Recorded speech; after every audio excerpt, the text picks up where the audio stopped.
Step into realms where the heart takes flight, where strategy meets the edge of night. The dungeons, dragons, and psychology purges. Prepare your mind. Now be our guest.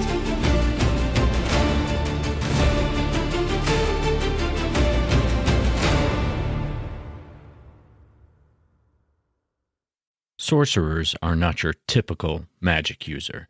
They weren't blessed by the gods or trained in the arcane arts. There's no dusty tomes lying around for them to spend endless hours perusing to unlock the secrets of magic. Their power is an inherent part of who they are, a raw, potent magic that demands exploration and control. I'm Robert Walker, author of Session Zero, the DMG to writing great campaigns in any system, and this is my show where I teach collaborative storytellers how to have more immersive campaigns using psychology. And as we continue this trend of learning how to level up in real life in one of the D&D classes, today we're talking about the Sorcerer. How do we translate this archetype into real life skills? That's what we're going to be talking about today, to unlock the secrets of unleashing your inner sorcerer. So today's quest of unlocking the secrets of Sorcerer, we're not going to be spending time in libraries or memorizing arcane incantations. What we're focusing on is innate magical power. Sorcerers are ones with power already coursing through their veins. It's part of their DNA. It's part of who they are. They're not scholars or acolytes. They're living conduits of their magic, a potent force just waiting to be harnessed. So inner power in the real world, it's not some mystical ability we're talking about here. It's not even a concept reserved for a chosen few. What we're talking about is a force that resides within you, a wellspring of potential waiting to be tapped. It's the quiet confidence that allows you to stand tall in the face of adversity, the determination that fuels your pursuit of dreams and goals, and the creativity that inspires you to express yourself authentically. Inner power can encompass a range of qualities, including self-belief, or the conviction that you're capable of achieving your own goals, resilience, or the strength to bounce back from setbacks and keep moving forward. It can deal with authenticity, the courage of being your true self and embracing your flaws. It can empower passion, that burning desire that fuels action and motivates you to create. And charisma, for sure, that presence that draws people to you and amplifies your influence. So where do you find this inner power, and how do you know which inner power you want to focus on? Well, the truth is, like the Sorcerer, it's already there, just waiting to be awakened. Sometimes it's buried beneath layers of self-doubt or hidden behind limiting beliefs, but there are ways that you can reconnect with your inner power. And so for leveling up as a sorcerer, your goals are going to focus on discovering and unleashing that inner spark, finding what your power is, identifying it, and then strengthening it, making your magic grow, so to speak, as you level up, as you increase your stats in this class. Like all the other classes we've talked about, and we're going to continue talking about, there's two key attributes that I want to focus on as you level up for Sorcerer. First of all, charisma, and secondly, constitution. Now, charisma is going to represent your natural presence, your ability to command attention, project your inner fire, display the inner strength that you have. So imagine this as sort of like an area, an aura that draws people in and amplifies your influence. So much like the bard has this, they do it in a little bit different way. The bard is a little bit more about performance and creation and sort of an art, where the charisma for the sorcerer is going to be more like personality-based charisma. It's going to be confidence, self-belief, the ability to communicate effectively, having a positive self-expression, learning better body language and presence when you are with people. These are more of that inner power, that personal inner power that we're going to be talking about for the sorcerer. And for constitution, now this is going to be your foundation. It's, wielding the power of yourself can be demanding, both mentally and physically. So your constitution comes in to represent your inner strength, your resilience in the face of challenges. Now, you can develop these through working on your mental fortitude, your emotional control, which is, have you ever heard of a magic user going berserk? It's not a good thing. It's sort of the idea of what becomes an evil magic user is they lose their self. So practicing emotional intelligence to understand your emotions and their impact in this aspect, that's going to be constitution, because it is sort of your mental fortitude, so to speak. Learning healthy habits, maintaining a healthy lifestyle, prioritizing sleep, exercise, a balanced diet. These are all things that will fuel your magical reserves for your ability to have that self-presence and that power from within be able to shine.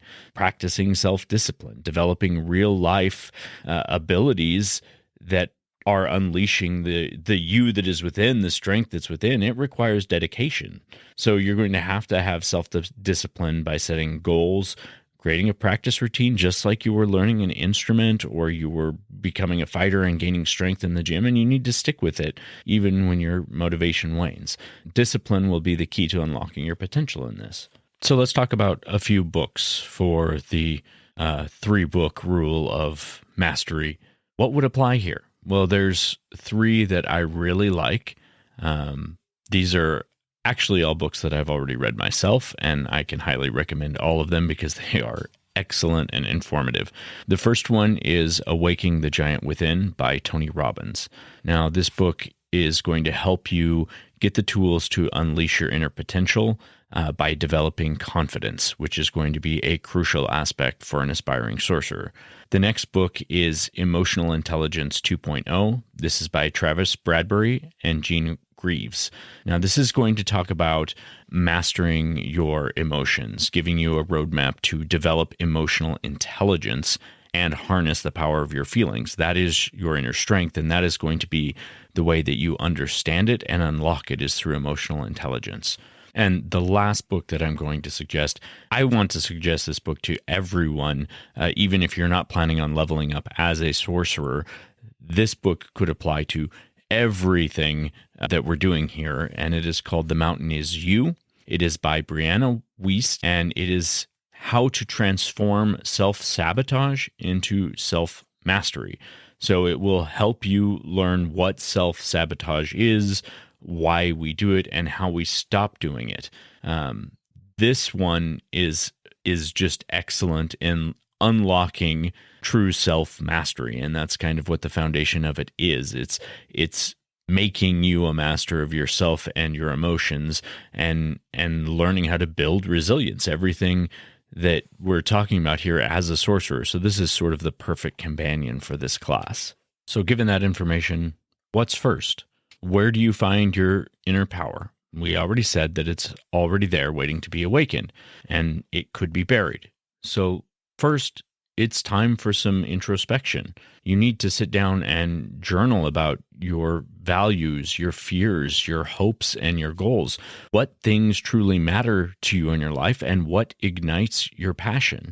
Step outside your comfort zone. You want to embrace new experience and take calculated risks to become better here. So facing challenges can help you build confidence and reveal those hidden strengths that you might have. You also want to think about your uniqueness. We all have something special to offer the world.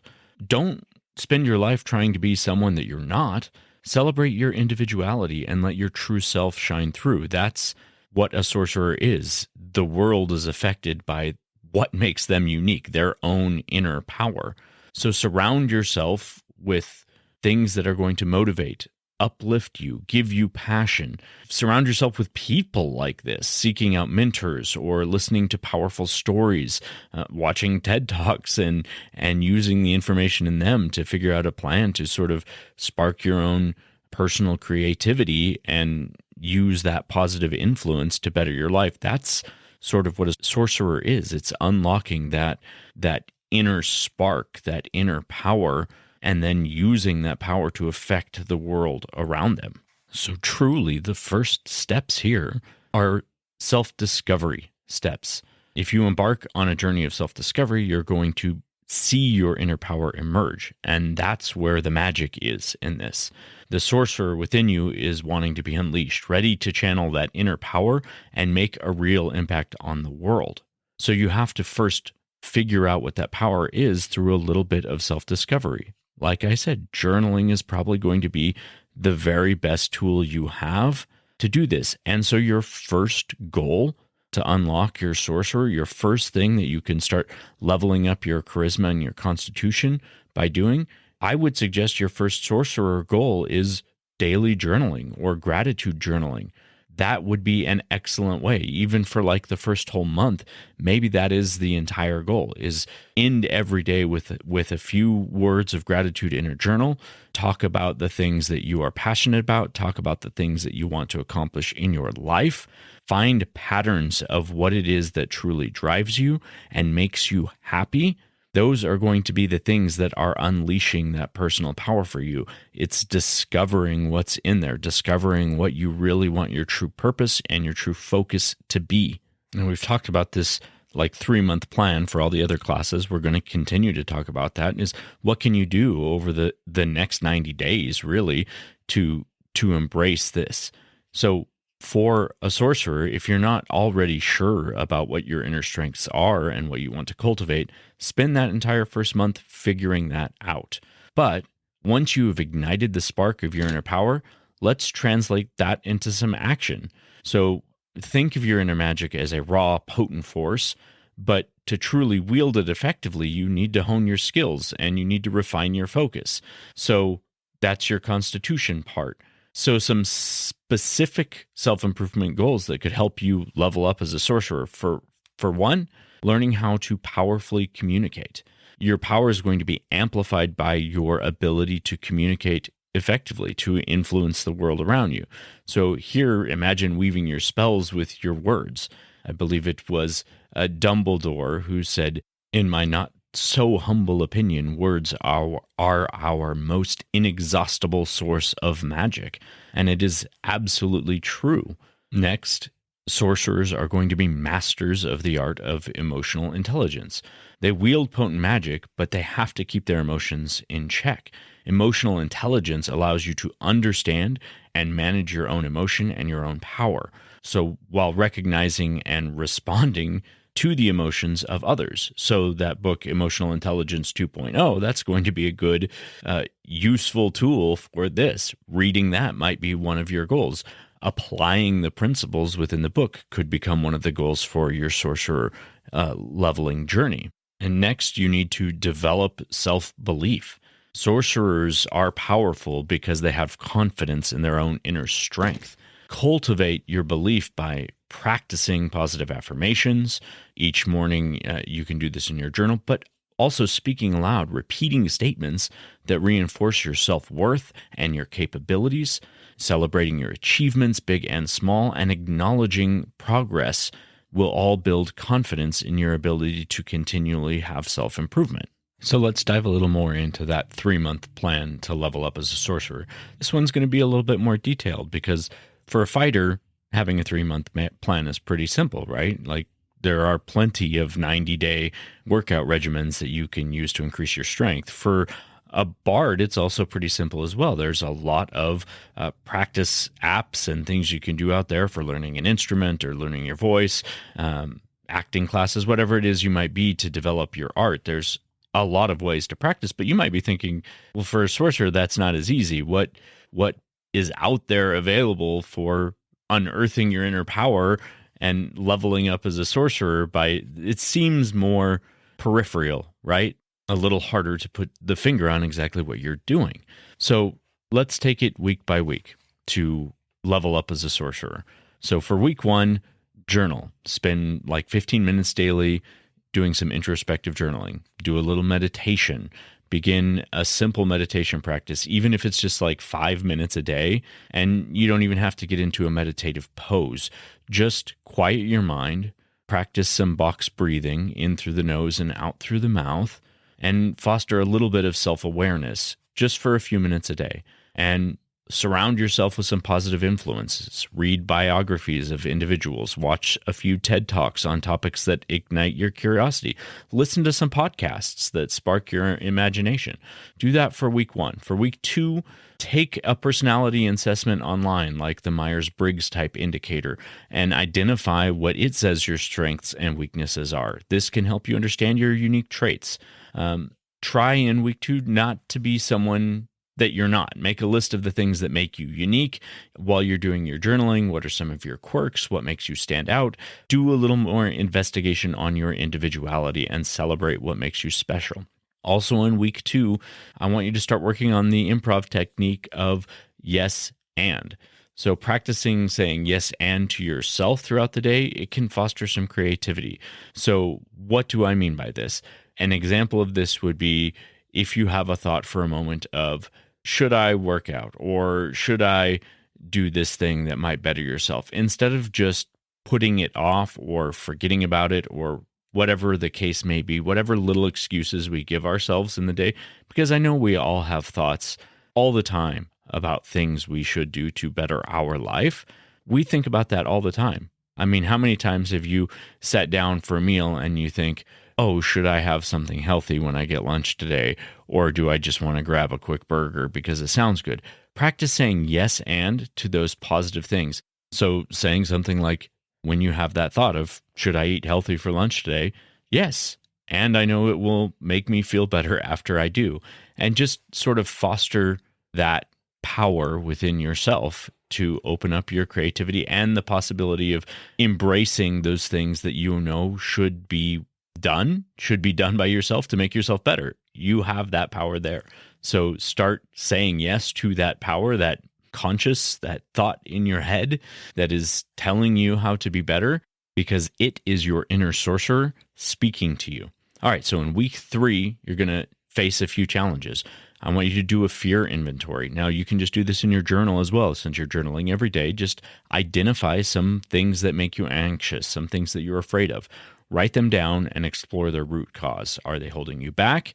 If they are, try and develop a strategy to overcome those fear and step outside your comfort zone. Also, practice the power of vulnerability. Share your fears and vulnerabilities with a trusted friend. You could do it with a therapist, or just talking about them out loud can be liberating and help you gain a new perspective. And then lastly, for week 3, look at failure as a stepping stone.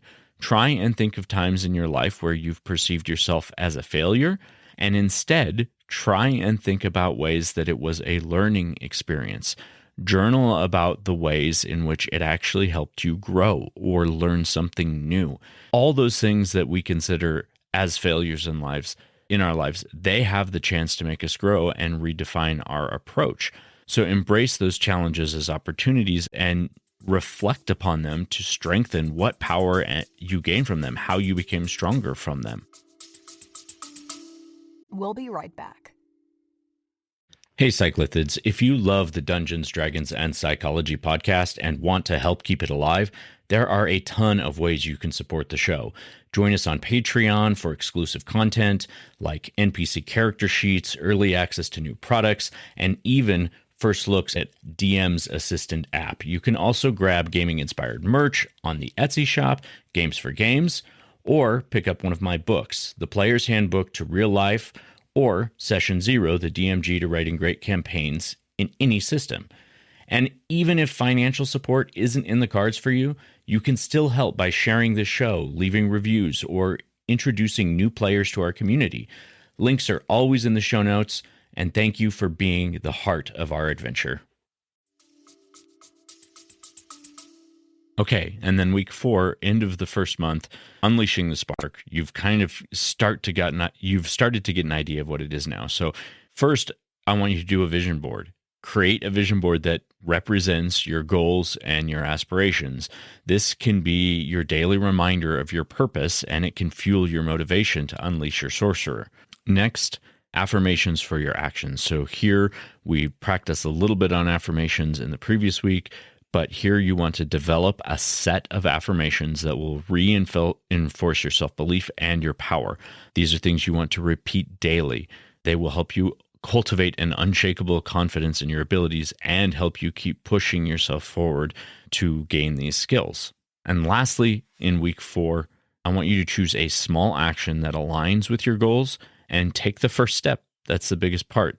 You know, in weightlifting, there's this saying that's been around for a while, is that in weightlifting, the hardest lift of all is lifting your butt off the couch. It's the same way when we seek any sort of self-improvement. The hardest thing to do is to get started, to push yourself forward and to make yourself move. Change is uncomfortable. Trying something new can be uncomfortable. Those things are typically things we shy away from. So learning to embrace that discomfort, that's how you're going to have success. Month 2, okay? Now it's time to refine your skills and forge your inner power as a force. So in the second month, you're going to work on the first week, mastering communication. So you can do this through a public speaking course, or just get online and practice some, learn some skills to help manage stage fright, or how to have a better conversation, how to be an active listener. That's a huge part. Paying close attention to verbal and nonverbal cues in a conversation, and having the ability to summarize key points to ensure your own understanding. Then ask clarifying questions, and that will build rapport. Next, do a little work on written communication skills as well. This is all in week 3, all communication. So you could do this through an online writing course, or you could do a writing group. You could even just do sort of blogging and continue this practice through journaling, but try to practice clear, concise, and engaging information being created by you through the written word. Remember, words have power. In week 6, shift the focus a little more to emotional intelligence. So perhaps this would be a good time to read that Emotional Intelligence 2.0 book, or to explore some emotional responses and how they influence your actions. Now your journaling can be about your emotions, identifying triggers, and learning how to develop healthier coping mechanisms. You're also going to want to spend this week practicing a little bit of empathy. Try thinking about yourself in other people's shoes. If you have the opportunity in this time, listen to other people's perspectives and try and understand their emotional state. This can foster stronger relationships, and it can allow you to navigate complex situations with better grace and a little bit calmer of a mindset, so you can be more helpful when people come to you asking for advice, because they can see you are a confident individual who seems to have your life together, and you're learning how to be a better person. In week 7, continue those affirmations. Celebrate some milestones. By this point, you should have made some progress. So take that month to celebrate it. And then the big thing I want you to do for your journaling in week 7 is challenge your self-doubt. Write down things that were negative self-talk. Identify those thoughts and challenge them. Write down why those thoughts might be inaccurate. Reframe them from limiting beliefs to additional empowering affirmations that will fuel your confidence. In week 8, continue your learning. Try engaging in more conversations with people of diverse backgrounds and broader life experience than you might have. See what you can learn from their perspective, and start devoting a few minutes every day to learning something new. So this could be anything from learning a new language, or finding a new and interesting historical fact and committing it to memory. This continual learning will help keep your mind sharp, and it will open doors to new possibilities for conversations and just having insight on a lot of things in the future. By the end of this month, you should be focusing on integrating new confidence and abilities into your daily life, and people should be starting to recognize that when you're interacting with them, that you have a bit more confidence. Month 3 then is becoming the empowered sorcerer. It's dedicated to putting your skills and power into action. So during week 9, dedicate some time to new SMART goals, not the ones that you set for this process on your character sheet. These SMART goals should align with your future values and your aspirations, giving you a clear roadmap to what you want to be as a confident person. Next, identify potential obstacles that might hinder your progress. And then again, take one of those goals, break it down into manageable steps, and start with the first step. Do that in your 3rd month. Start a step of a really big personal goal. Week 10, focus a little bit on storytelling. While you're doing your journal this time, share your experiences and goals with a little bit of, narrative flair to it. Weave a narrative that inspires and motivates others, just like a sorcerer is sort of casting an enchantment, right? Learn how to enrapture those. You've probably listened to a fair bit of TED Talks by this point. If you are really going down this path, you should be able to start understanding some of the ways that the people who do this sort of motivational speaking and personal empowerment, they speak in certain ways. They have a certain rhythm to the way that they speak, ability to draw you in with a narrative. Very few great motivational speakers have the ability to be motivational without being able to tell a good story. And that's a really big part of what it means to be that sorcerer. In week 11, I want you to focus on the power of no. Learn to say no to requests or commitments that do not align with your goals or that will drain your energy in ways that you don't want. This is a way of prioritizing your own well-being and protecting your time to maximize your sorcerous potential. So in your journaling, even if you're not able to say no directly to a person when you're asked something, write about it in your journal. Write about why you weren't able to say no or you didn't at this time. Identify how you might have navigated saying no in the future. And just for that week, try and practice on when are good times when I should be saying no to things that I don't allow myself to say no.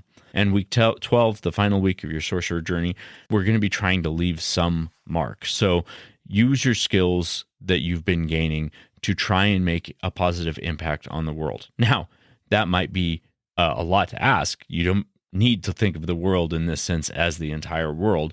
I'm talking about your world. How can you make a positive impact during the 12th week of this journey? You could volunteer time. You could mentor someone. You could create a story that might be able to inspire and uplift. However you want to do it, but find some way to share what you've been learning. Even if it's just blogging and getting online. I mean, think about the power that you could have just getting on Facebook for an hour a couple times a week. And instead of just being engaged in the comments, leaving a positive comment on 5-10 people's posts that are actually motivating and inspiring, and maybe speak against sort of the hate that might be out there on their posts, because so much of what is posted is just people complaining at each other or to each other. And it's not helpful. It's really bad for our mental health. But think about the impact that you could have on somebody's life by leaving a genuine response that is positive and helpful. I mean, think about how much you would appreciate that in your life. So that would be a great way to spend the end of this process, is using the skills, the confidence, the listening that you've learned, the introspection that you have gained in your journaling, the facing of your fears, and use that information to help someone else, because we all need that. This is something that all of us in a world of social media and so much hate and divisiveness, we could all use a little bit of positivity and somebody to recognize the great things that we've done and the amazing person that we are.